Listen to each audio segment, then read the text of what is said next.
Oh hey guys, today I'll be showing you how to make a Batman skin legit.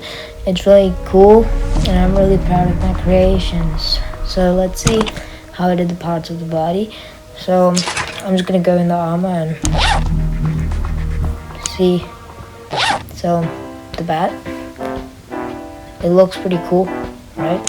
So if you're gonna check out the head, they're just black most of the sides, but in the front you need the Batman skin color or whatever, and his eyes are like basically white. You can do them any color you want. Now we're gonna go to the hand, the arm. So this one's pretty hard because it's like different patterns on every side of his arm, like the front, right, back, and left. I kind of figured it out. I hope you will.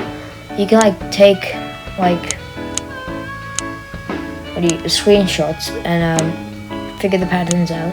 So this is the chest, or I mean the front, like the torso, and this was pretty easy to make. This is the leg, whole leg. It also has shin guards, or knee guards or whatever. I don't know what to call them. For the shoes, you also gotta add like 2 layers of gray or anything, and then you're done with the bat. Okay, now you can see I have this awesome cape, right? So how to make the cape? You can follow this pattern, or I just like added some shade of different like gray and some like lighter black or whatever, different shades of gray, and so it looks better with the shading.